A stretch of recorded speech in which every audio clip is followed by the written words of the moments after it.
Қу түлкі мен қасқыр ертегісі. Ертеде бір шал мен кемпір болыпты. Олар күн сайын балық аулап қарапайым тіршілік кешіпті. Бір күні шал балық аулауға барады. Балық мол түсіп, шал шанасын толтырып, мал олжамен үйіне қайтып келе жатады. Кенет жолдың ортасында қимылсыз жатқан түлкіні көреді. Ойпырмай, мына түлкіден әдемі жаға жасауға болады ғой, кемпірім қуанатын болды деп ойлайды. Шал түлкіні шанасына салып алып, жолын жалғастырады. Ал қу түлкі болса бір-бірлеп балықтарды шанадан лақтырып отырады. Балық таусылған соң өзі де секіріп түсіп қалады.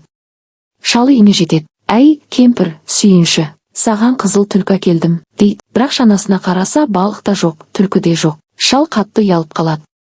Ал қу түлкі болса балықтарды бір жерге жинап рақаттана жеп отырады. Осы кезде аш қасқыр келеді. «Түлкіжан, қарным ашып тұр, маған да берші» дейді. Түлкі қулығына басып, «Егер балық жегің келсе, өзен